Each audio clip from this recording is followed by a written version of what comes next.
Ces dernières semaines, l'opinion publique assiste au spectacle de tragicomédie offert par l'ancienne famille régnante Ali Bongo, Sylvia Bongo, Noureddine Bongo Valentin, qui ont décidé de traduire en justice leurs bourreaux, l'État gabonais, les nouvelles autorités gabonaises, devant le parquet de Paris, au motif d'avoir subi des sévices, séquestrations arbitraires et autres violences physiques durant les presque 2 ans de détention de Sylvia Bongo et son rejeton Noureddine Bongo Valentin, et Ali Bongo qui lui se plaint d'avoir été gardé chez lui, manu militari, ne pouvant pas se mouvoir, n'étant pas libre de ses mouvements. Mais, pour bien comprendre de quoi il en retourne, il convient de resituer les faits en remontant le fil des derniers événements, de la dernière actualité autour de ce dossier. Mardi 8 juillet 2025, 2 proches de Sylvia Bongo Ondimba ont été arrêtés à Libreville par les éléments de la Direction générale des services spéciaux DGSS et l'Office central de lutte antidrogue au CLAD pour trafic de drogue et détention illégale d'armes. Il s'agit de Frédéric Affray, beau-frère de Sylvia Bongo, et Mehdi Valentin, son neveu. Une troisième personne a été arrêtée, une certaine Amélie Duchesne, présentée comme complice dans cette affaire. Selon un communiqué abondamment relayé par la presse locale et commenté sur la toile, les 2 proches de l'épouse d'Ali Bongo ont été interpellés dans le cadre d'une opération conjointe menée par la DGSS et le CLAD. Lancée il y a un an, cette opération conjointe a permis le démantèlement d'un important réseau de trafiquants de drogue opérant sur le territoire national et la mise sous les verrous de plusieurs dealers trafiquants interpellés en possession de quantités massives de stupéfiants. La nouvelle perquisition, conduite par une unité d'élite, s'est soldée par la découverte d'armes à feu détenues illégalement, une quantité importante de drogue, des passeports, plusieurs cornes d'ivoire, certainement issus du braconnage. Toutes les pièces du puzzle ont conduit à Frédéric Affray, Amélie Duchesne et Mehdi Affray, pris tous les 3 dans une situation de flagrant délit. Les 2 proches de Sylvia Bongo et leurs complices encourent de lourdes peines de prison. Voilà donc de quoi il en retourne. Et quand 2 de ses proches sont arrêtés, Sylvia Bongo et Noureddine Bongo Valentin montent au créneau arguant que l'arrestation de ces 2 proches, ces 2 membres de leur famille ou du moins de leur entourage, ne serait rien d'autre que la continuité de l'acharnement orchestré contre eux par les nouvelles autorités du pays, que ce serait juste une manière d'essayer de les réduire au silence, mais que eux décideraient de ne pas se laisser faire, de ne pas se taire et entendraient continuer à dénoncer ce qu'ils qualifient d'injustice. Et voilà donc comment des bourreaux d'hier crient à la victime aujourd'hui. Mais là, sur leur route, vient se dresser comme ça 3 leaders de la société civile que nous avons rencontrés. Aminata Alima, Georges Mpaga et Aminato Ondo ont décidé de remettre les pieds dans le dossier des biens mal acquis, dossier remis au goût du jour en France par le parquet de Paris, et entendent jouer leur partition autour de ce dossier, et notamment pour régler les comptes à Ali Bongo, Sylvia Bongo et Noureddine Bongo Valentin, qu'ils tiennent eux personnellement pour coupables, comme bien des Gabonais d'ailleurs, de bien des maux dont ont souffert les Gabonais pendant les 14 ans de règne d'Ali Bongo. Je ne pense pas que s'il y a des gens qui doivent se plaindre de l'état dans lequel était notre prison centrale, c'est eux. Je ne le pense pas. Je ne pense pas que s'il y a des gens qui doivent se plaindre, c'est Ali Bongo Ondimba, Madame son ex-épouse Sylvia Valentin ou Valentine et Noureddine Bongo. Je ne pense pas. Parce que, pour la petite histoire, nous avons des hommes au Gabon qui ont subi les tortures sous leur mandature. Il y a Bertrand Zimbabwe, il est vivant.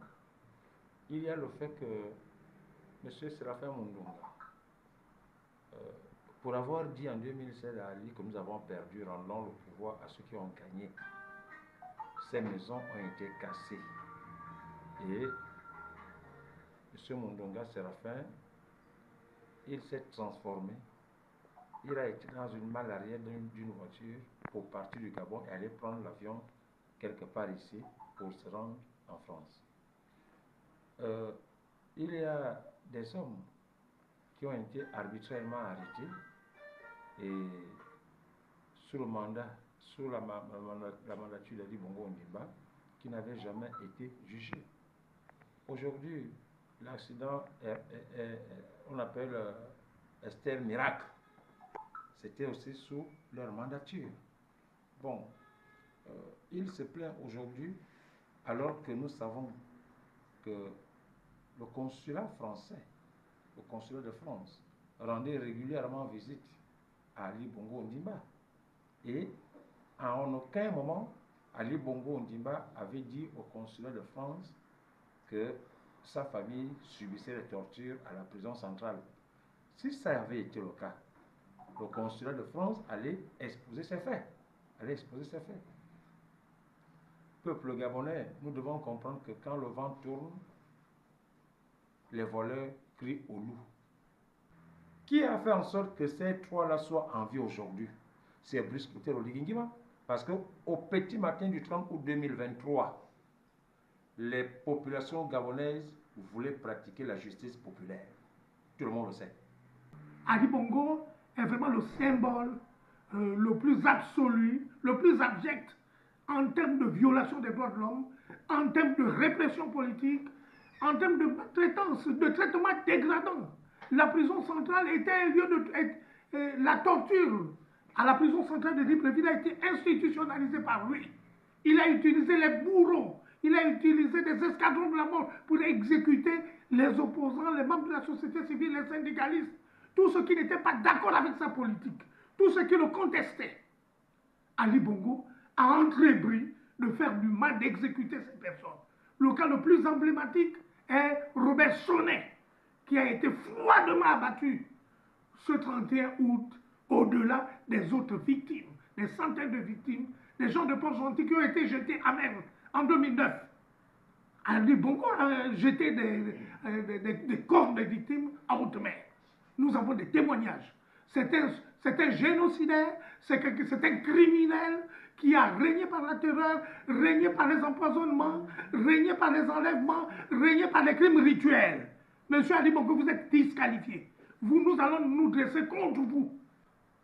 Ton action ressemble à de la comédie. C'est de la comédie, la plus simple comédie. Vous avez fait du mal aux Gabonais. Les Gabonais ne vont pas se laisser faire. Nous, en tant que victimes, représentants des victimes, en tant qu'acteurs de la société, nous allons vous pourchasser, nous allons vous poursuivre. Pour deux faits.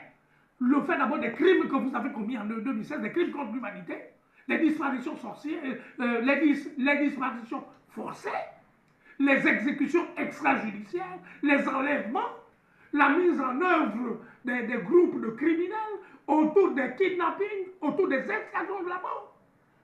C'est un escadron de la mort qui a tué Robert Sonnet. C'est un escadron de la mort qui a poursuivi Mundunga. C'est un escadron de la mort qui a sémé la terreur, qui a tué Mouloubeka. Vous savez le mal absolu que vous avez fait aux Gabonais. Donc pour ces faits, les faits criminels, les crimes de sang, les crimes contre l'humanité que vous avez commis, nous allons vous poursuivre devant les tribunaux au Gabon. Nous allons pouvoir porter plainte au Gabon. Nous allons mobiliser les familles, les victimes contre vous. Et en France, vous réfugiez, et en Angleterre, nous allons déposer d'autres plaintes liées au crime. Alors que tu avais tout pour te soigner ici au Gabon. Tu as fui, tu es allé te soigner, te réfugier. Et aujourd'hui, tu insultes le Gabon. Parce que porter plainte contre Oligui Nguema, un président élu démocratiquement, ce que tu étais incapable de mettre en place un système électoral incontesté. Notre président a été élu. Il n'est pas parfait, mais c'est notre choix. Toi, tu es qui? Toutes tes deux élections-là, tu as trafiqué ça. Tu as torturé les Gabonais, tu as tué les Gabonais pour rester au pouvoir. Ça. Tu as tué les Gabonais pour rester au pouvoir. Mais Oligui n'a pas tué les Gabonais pour rester au pouvoir. On est allé voter et les résultats ont parlé d'eux-mêmes. Toi, tu as tué. C'est là. Ali, on t'attend ici. Le tribunal gabonais, tout a été commis au Gabon. Donc, tu dois te juger ici. On t'attend. Voilà donc cette affaire. Un spectacle de tragicomédie, comme nous vous le disions à l'entame, esté en justice contre les nouvelles autorités du pays parce qu'ils auraient subi des sévices corporels. Ils auraient été séquestrés arbitrairement, du moins c'est au cas d'Ali Bongo qui le dit, et ils auraient subi bien d'autres sévices, qu'on leur aurait bloqué tous leurs avoirs et qu'on leur aurait forcé à signer des choses pour bénéficier de leur remise en liberté provisoire. Et donc en France, ils entendent faire du bruit, estimant que tout ce qui arrive à leurs proches ne serait rien d'autre que la continuité de l'acharnement. Des personnes qui ont martyrisé le peuple gabonais hier, et il y a malheureusement des compatriotes qui semblent leur donner du crédit, arguant que il faudrait qu'il y ait une justice sociale, une justice pour tous, que l'expression même de l'état de droit devrait commencer par là, qu'on devrait accorder à l'ancien président et à sa famille de bénéficier des droits les plus fondamentaux, les plus élémentaires en termes de respect des droits humains, des droits de l'homme. Et on doit simplement applaudir. Bon, malheureusement, tous les Gabonais ne l'entendent pas de cette oreille. Pour que justice soit véritablement faite dans ce dossier, il faudrait que le trio revienne au Gabon, que Sylvia Bongo et son rejeton Noureddine Bongo Valentin comparaissent devant la justice gabonaise, qu'ils soient blanchis par la justice gabonaise, et après, ils pourront naturellement donc aller en France pour également rester en justice là-bas. Mais on ne peut pas faire un procès au Gabon pour se retrouver à intenter un autre procès contre ces accusateurs dans un autre pays. Ça s'est passé au Gabon, ça doit se régler au Gabon, et après, vous pourrez aller ailleurs. Très bien, on avance.